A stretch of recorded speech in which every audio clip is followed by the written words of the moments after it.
Hi, today I'm going to be showing you how to make a paper clay rose.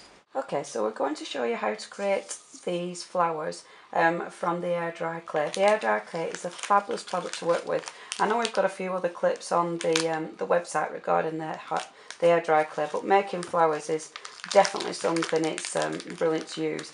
It is really lightweight. All you need to do to create a rose, and it's so simple and it doesn't have to be perfect. Just take a piece of the clay and flatten it out. And it doesn't even need to be that flat. Just squidge it in between your thumb and forefinger. And please don't worry with this. There's no need for precision. It really is very forgiving. Now I'm ripping a bit off, just flattening that out a bit so you haven't got that torn edge, and creating the centre of the rose. So you just start to roll it in. If you've done sugar paste before flowers, then it's exactly the same kind of technique. But if that's new to you, then this is so simple. Take the next bit, and again we'll just bring those edges in. Again, don't worry how perfect it is. The beautiful thing about creating flowers, they don't have to be perfect, and everyone can be completely different. So it does allow you to really play with your different techniques. Okay, the next petal. Again, just bringing those ripped edges in, neatening it up slightly, and just layering. And what I'm doing as I'm layering the next petal on, I'm actually covering up.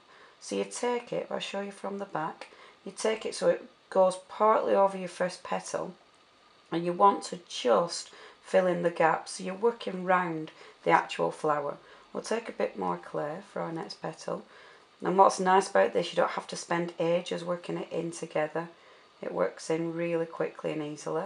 So we've created, and see, I'm not even going for a petal shape specifically. It's very forgiving. Just allow that to fold round.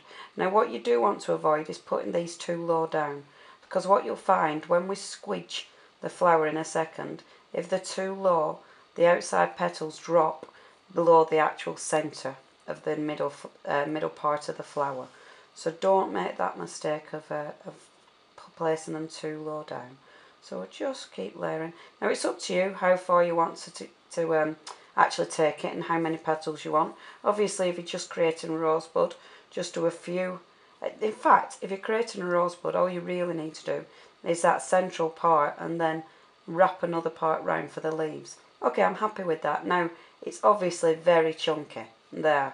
So what you do is start with the finger and thumb, just start to pinch it in. And can you see what I mean about the middle bit? The middle bit starts rising up. And this is where, if your outer petals are too low down, it looks out of proportion. So you just nip that off with your thumbnail.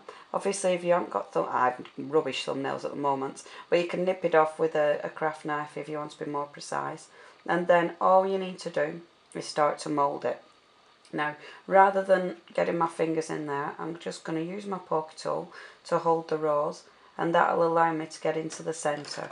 If any of the centre, see, I've squidged that a little bit, but I'm not worrying too much, because with my craft knife I can just open that up slightly. And this is the nice bit, because again you can really play with the rose. And what I like about this, because obviously when you look at flowers, there's nicks in them, there's variations in each petal, and you can create that with this clay. It allows you to fold them back, it allows you to put texture in there, and really create something very easily, but very well, forgiving but effective. See, that's our rose. Now allow that to dry. When it's actually dried, I'll show you one that we prepared earlier. This is one that I've done earlier. Now you'll see with this one, I was having a bit of an experiment. You'll see the brown edges on that. That's actually because I burnt it. I wanted to see what had happened if I burnt it, and it gives it that real sort of grungy look. Now with this, once it's dry, it's so lightweight, it's incredible, and that's why it's good for paper crafting. With this, if you want to stick it onto anything for paper crafting, all you need to do, either with scissors or with a craft knife, is just, you sort of saw through it. But look at that, it goes through so simply, and that then allows you to stick it to anything. Because you've got that flat surface, use pin flare or silicone.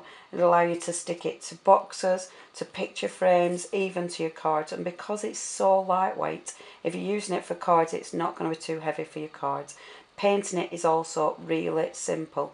You can actually take paint, any kind of paints, and add colour to. If you wanted to, I've got some watercolour pencils here and a water brush, and I've just been taking, literally, you pick up the colour from your water brush and you can just apply that to your little rose. It's up to you what you use. I've used water brush, I've spritzed onto these, I've used my gleams. Whatever you want to use to actually add colour, you can do it with this. It's a very, very forgiving. Obviously, don't get it too wet. It is a paper clay, so it has got a high water content. So if you do get it too wet, it'll go squidgy. So do avoid getting it too wet. But like I said, I have used my spritzers and they've been fine. I've even dried it with a heat gun. And again, you can create texture with that because it kind of bobbles, but it still sets beautifully. And you can see how the colour is just blending on there very simply. I'm not going to do the full thing because I just want to give you an idea. But see how quickly that builds up. And obviously with your watercolours, where you want it more intense, just add more colour there. And you can really build up that colour and build up your beautiful 3D flower. Very simple, very effective. I must admit, I quite like them plain. I think the little white flowers, as on the box, and I'll just show you that again.